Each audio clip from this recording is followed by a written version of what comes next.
ఈ గవర్నమెంట్ రాదు ఎన్రు ఎవరు అది కూడా ఉంది దాన్ని కూడా ఎలక్షన్ కమిషన్ యాక్షన్ తీసుకోవాలి.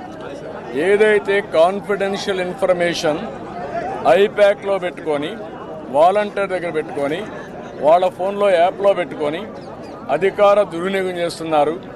ఆ ఫోన్లు వాళ్ళ దగ్గరనే ఉన్నాయి. ఆ ఫోన్ కూడా సరెండర్ చేసుకోవాలి. ఏదైతే ప్యాకేజ్ ఉందో సాఫ్ట్వేర్ ఉందో అవన్నీ సీజ్ చేయాలి. లేకపోతే వాళ్ళ దగ్గర డేటా ఉంటుంది, ఫోన్లు ఉంటాయి, వాళ్ళు మాట్లాడుతూ ఉంటారు, నేను ఏమేమి ఇచ్చా అవన్నీ చెప్తా ఉంటారు. అది కూడా ఇమీడియట్గా ఇచ్చామని మేము ఇచ్చాం. మళ్ళీ మేము ఎలక్షన్ కమిషన్ కూడా చెప్తాం. సార్ ఇప్పుడు 7 సార్లు ఇక్కడ ఎమ్మెల్యే ఉన్నారు, 14 ఏళ్ళు ముఖ్యమంత్రి ఉన్నారు, కనీసం కుప్పానికి ఆయన నీళ్లు కూడా వేయలేదు, ఎలాంటి అభివృద్ధి జరగలేదు. అలాంటి పెద్ద మనిషిగా మీరు ఓట్లు వేసి గెలిపించేది మొన్న బహిరంగ సమరం మీ పైన మాట్లాడినటువంటి తీరు దాని ఎట్లా మీరు రియాక్షన్ అవుతారు? నేను అడుగుతున్నా, కుప్పంలో నేనేం చేశానో వాళ్ళు చెప్పక్కర్లా. చిన్న పిల్లోడిని 6వ తరగతి అని అడిగి చెప్తాడు. నీకు తెలీదా? నువ్వు చెప్పుండాలి వాడికి. నీకు బుద్ధి ఉందా లేదయా? ఆయన ఏం చేశాడు? ఆ మెడికల్ కాలేజ్ అయింది, స్కూలు అయింది, రోడ్డు అయింది, స్ట్రీట్ లైట్ అయింది, కమ్మోడ్ అయింది, ఆయనే గుర్తుపెట్టుకోండి. మీరు నువ్వు నడిచే రోడ్డు కూడా ఆయన వేసింది చెప్పాల్సింది. నువ్వు మాట్లాడడం ఏంటి? కుప్పానికి ఏం చేశాను నేను? పులివెందులు నేను చేశా, నువ్వు వచ్చి ఇక్కడ ఏం చేయాల? ఎప్పుడు ఈ గవర్నమెంట్ వచ్చినా కుప్పం పైన సీత కన్నేశారు. అభివృద్ధి ఆగిపోయింది. లాస్ట్ టైం రాజశేఖర్ వచ్చి ఏం చేశాడు? ఇజ్రాయెల్ టెక్నాలజీ నిలిపేశాడు. గుర్తుపెట్టుకోవాలి మీరన్నీ. ఇక్కడ కాడా ఆఫీస్ ఉంటే దాన్ని రిమూవ్ చేశారు. ఇప్పుడు ఈయన వచ్చి ఏం చేశాడు? ఒక్క డెవలప్మెంట్ చేశాడా?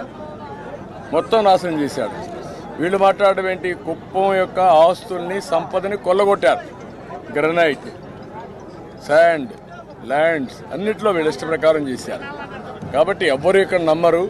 కుప్పంలో నీతి నిజాయితీ ఉంది, ప్రజల్లో ఒక పద్ధతి ఉంది. అందుకే నేను ఏ ఎలక్షన్ కూడా రాకుండా వాళ్ళే గెలిపిస్తున్నారు.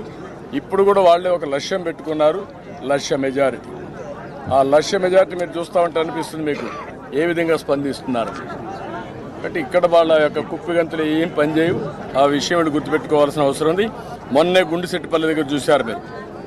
ఆ భూమి దేవాలయం భూమి, బసవేశ్వర స్వామి మాన్యం, 8 ఎకరాలు, 5 సంవత్సరాలు రక్షించాం. ఇప్పుడు పక్కాగా ప్లాన్ వేసుకుని అది కూడా కొట్టేయాలని చూస్తున్నారు. ఏమనాలి వీళ్ళకి? 2 కోట్లు 3 కోట్లు ఉంది.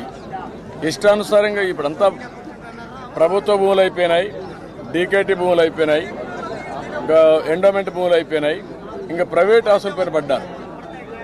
ఇది చాలా ప్రమాదకరం. దీన్ని చాలా తీవ్రంగా ఖండిస్తుంది.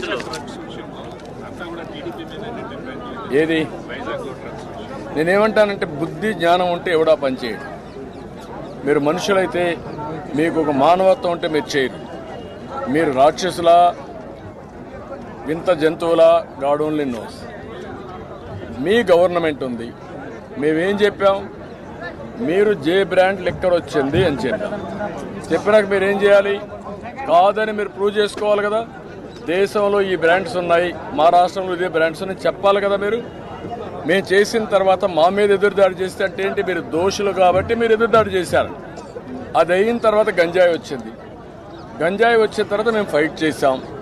అదే సమయంలో ఎక్కడైతే గుజరాత్ పోర్ట్ నుంచి డ్రగ్స్ వచ్చాయి, విజయవాడ అడ్రస్ పెట్టారు ఇక్కడ కన్సైన్మెంట్ రిసీవ్ చేసుకోవడానికి. ఆ రోజు మేము చెప్పాం. చెప్పితే మా ఆఫీసు మీద దాడి చేశారు.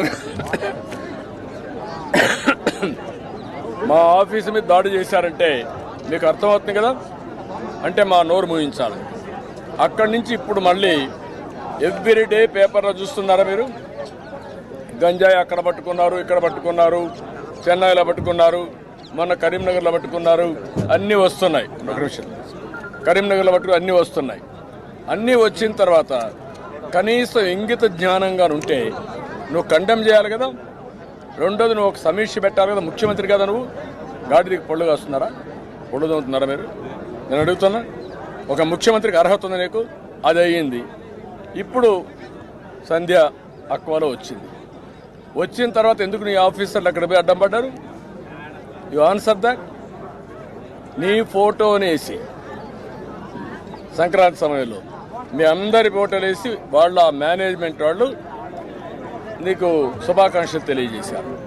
మీ A2 విజయసాయిరెడ్డి అక్కడ ప్రెసిడెంట్ అయితే ఈయన ఇంటర్నేషనల్ ఫిగర్ ఇలాంటి నేర సామ్రాజ్యానికి. అతను నేను అందరికీ ట్వీట్ పెడతాను, ఏ ప్రైమ్ మినిస్టర్ అయినా ప్రెసిడెంట్ అయినా నేను ట్వీట్లు పెడతాను అంటే ఎక్కడికి పోతున్నారు మీరు? నువ్వు పెట్టచ్చు, బ్రెజిల్ నుంచి వచ్చింది, you are answerable for this, you answer this. ఇన్ని జరిగితే మళ్ళా వేరే వాళ్ళపైన నెప్పవేయాలంటే ఎంత దుర్మార్గులో, ఎలాంటి వ్యక్తులు దీన్ని అర్థం చేసుకోవాలి, ప్రజలు గుర్తుపెట్టుకోవాలి. వీళ్ళు తప్పు చేసి ఎదురు వాళ్ళపైన దాడి చేయడం, మీలాంటి వాళ్ళు పాపం ఆ దాడి చేస్తూ ఉంటే మమ్మల్ని క్వశ్చన్స్ అడగడం, ఇది ఒక ఆనవాయితీ అయిపోయింది. ఎగ్జాంపుల్ మొన్న శ్రీకోట్లో వెంకటేగౌడ పైన వ్యతిరేకంగా వార్తలు రాస్తున్నారని అక్కడ పోలీసులు విలేకరుల పైన కొట్టి కేసులు పెట్టించి పేపర్ ఇంకా 2 రోజులు ఇవన్నీ చేస్తారు. అందుకే ప్రజలు తిరుగుబాటు చేస్తే తప్ప వీళ్ళు పారిపోరు. ప్రజలు తిరుగుబాటు చేయనంత వరకు వాళ్ళ సహనాన్ని, ఓపికని పరీక్షిస్తూనే ఉంటారు. ఇంకా చాలా చేస్తారు. ఏమ్మా నువ్వంతా ఇదేమి బొమ్మలు వేయడం కాదు కదా, బ్రాండ్ ఉందా? ఈరోజు ఆంధ్రప్రదేశ్కి ఎవరిన వస్తాడా? నేను అడుగుతాను, నువ్వైతే వస్తావా? నీ ఆస్తి లాక్కున్నాక, నీ భూమి లాక్కుంటారని తెలిసినాక, పెట్టుబడులు పెట్టినా దీనికి భవిష్యత్తులో గ్యారంటీ లేదు తెలిసినాక నువ్వు పెడతావు 1 రూపాయి? నువ్వు భూమి కొంటావా రేపు ఇక్కడ? నేను అడుగుతున్నా. అలాంటి బ్రాండ్ని నాశనం చేసినాక నేను అక్కడి నుంచి నెగటివ్ నుంచి స్టార్ట్ చేయాలి పాజిటివ్కి. ప్రజలు అర్థం చేసుకోవాల్సిన అవసరం ఉంది. ఇది నాకు ఒక్కరికి నష్టం కాదు, ఇప్పుడు మాట్లాడే మీ అందరికీ నష్టం. వైఎస్ఆర్ కాంగ్రెస్ పార్టీలో ఉండే నాయకులకి, కార్యకర్తలకి, ప్రజలకి, మీడియాకి అందరికీ నష్టం. అక్కడి నుంచి స్టార్ట్ చేయాలి మనం.